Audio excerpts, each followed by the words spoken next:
So what's the solution? How do we deal? What's the solution to this issue? How can we have a better recruiting base and a better retention base in the small church? Well, I think there's several things that we need to do. First of all, we need to recognize that the small church must be seen as a viable ministry. We need to recognize the importance of the small church. That God does not place values only on groups, but He places value on individuals. We think of the story of the Good Shepherd, of how he leaves the 99 to go search for the one. That's a value statement.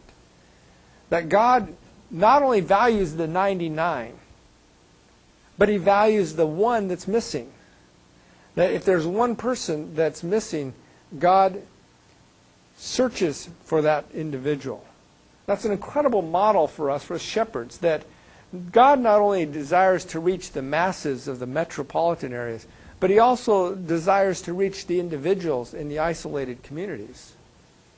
That the 30 people that attend the church up in the Yukon, as I was talking to one pastor who pastored in Dawson Creek, of 30 people, that those 30 people are just as important to God as the 3,000 or 6,000 or 30,000 in the metro area.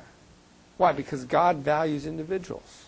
And so we need to recognize that the small church ministry is a viable ministry because every single person is valuable to God. And we should never underestimate the impact of the small church. That many small churches have had a significant impact beyond their church walls because they've trained up individuals who've then gone into full-time ministry and trained others. A second solution that we need to recognize is that the small church must be understood. Oftentimes, people's perception, and what we read about the small church and the perception people have of the small church is written by individuals who have never had a contact with the small church. They've never had any interaction with them, and so they don't understand them. And so like the person that stands on the sideline and criticizes the players on the field, oftentimes they're critical of the small church without really fully understanding the dynamics of the small church. We need to understand that. We need to look at the dynamics from the small church's perspective, understanding not just the weaknesses, but also the strengths of the small church. But in the midst of understanding the strengths, we don't ignore the weaknesses as well. Is there some significant weaknesses inherent in the nature of the small church ministry? Absolutely there are. But there's also some strengths that the small church has that the large church is seeking to duplicate. And we need to understand those. Thirdly, the small church must develop more creative ways for financial support. For those churches that cannot provide an adequate salary base, I think there's several options that are available to them that they need to be creative in thinking through. The first is a Bible vocational ministry as a viable option. Somehow in ministry today, we've taken the bivocational ministry and kind of made that a subclass, a substandard. You know, it's we kind of look at a bivocational pastor as, well, you know, someday when you really get in ministry, and yet we see even in the New Testament bivocational ministry. Paul was a bivocational pastor, and certainly there is the options of being a bivocational in ministry, of having a secular job. There are advantages that has, even in terms of ministry. A second option would be raise support for those entering into ministry. That if we're going into a small church, we may want to raise a support base, a minimal support base that will enable us to be effective in reaching and ministering, so we're not under the financial pressures. A third option would be shared churches, where we're pastoring several different smaller churches, and together they can provide an adequate salary.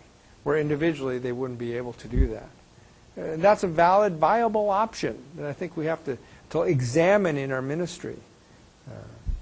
And then lastly, there's denominational support, where denominational leaders must see the value of the church and provide subsistence or support from the denomination to those serving in the church. For example, in Village Missions, the ministry that I'm a part of, they have within their system a way that they guarantee a minimum salary for those out on the field. And if the church can't pay that minimum salary, then the mission provides the rest and provides what's left over. And they do that because other churches in the mission who are self-supporting are able then to contribute to that fund. And so about 30% of the churches that Village Mission serves are what we call non-supporting churches. They can't support that minimum salary, but the pastor is able to go and serve full-time because they have a supplement income from the mission. That's a viable option that we need to look at in terms of the small church. So the small church needs to be more creative in identifying ways to provide the financial support. Fourthly, the small church must develop stronger connections with others. If we're serving in the small church, we need to recognize that it is critical that we gain the support, that we are part of a group, that we are part of a ministerial association. That even if it means driving 50 miles once a month to attend a fellowship of pastors, that we need to do that. Because that is part of obtaining our spiritual and emotional health. That we need to take care of that element so that when we're isolated out there, we're not isolated from others, but we develop those strong connections. And we need to be intentional in that. We need to make that a priority and not say, well, that's a day wasted. I don't have time to do that. If we desire to stay in ministry, then we need to have the support from others. And we need to be intentional in building that support so we're not isolated. And then last, denominational leaders need to see the value and needs of the small church.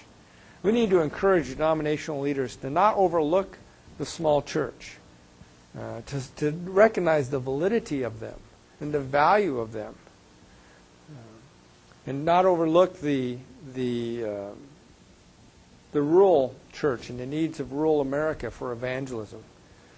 Oftentimes when I've talked with and heard denominational leaders talk, they talk about the need for planting churches in ethnic ministries or inner city ministries or suburban ministries. But almost universally, they never talk about the need of planting rural churches. And we need to raise the level of awareness.